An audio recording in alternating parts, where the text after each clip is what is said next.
হামেদাম ওয়া মুসাল্লিয়ান ওয়া মুসাল্লিমান আম্মা বাদ।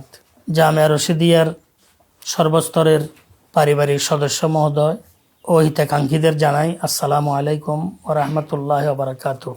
অদ্য 12/1/2026 রোজ সোমবার জামিয়া রশিদিয়ার শুরা কমিটির এক বৈঠক অনুষ্ঠিত হয়। উক্ত বৈঠকে অন্যান্য এজেন্ডার পাশাপাশি পূর্ব নির্ধারিত 16/1/2026 রোজ শুক্রবার যে সদস্য সম্মেলন অনুষ্ঠিত হওয়ার কথা ছিল, জাতীয় নির্বাচনের পূর্ববর্তী পরিবেশ এবং অবস্থাকে সামনে রেখে সদস্যদের মধ্যে বিস্তারিত আলোচনা হয়।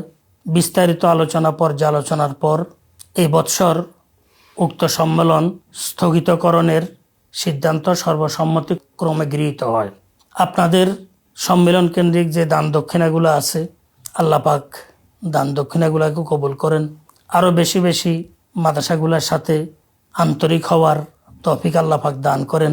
আমি সর্বশেষ মাদ্রাসাগুলোর জন্য, বিশেষ করে আপনাদের প্রাণপ্রিয় জামিয়া রশিদিয়ার জন্য, সর্বস্তরের জনগণ এবং দেশ ও জাতির জন্য দোয়ার প্রার্থনা করছি। আসসালামু আলাইকুম ওয়া রাহমাতুল্লাহি ওয়া বারাকাতুহু।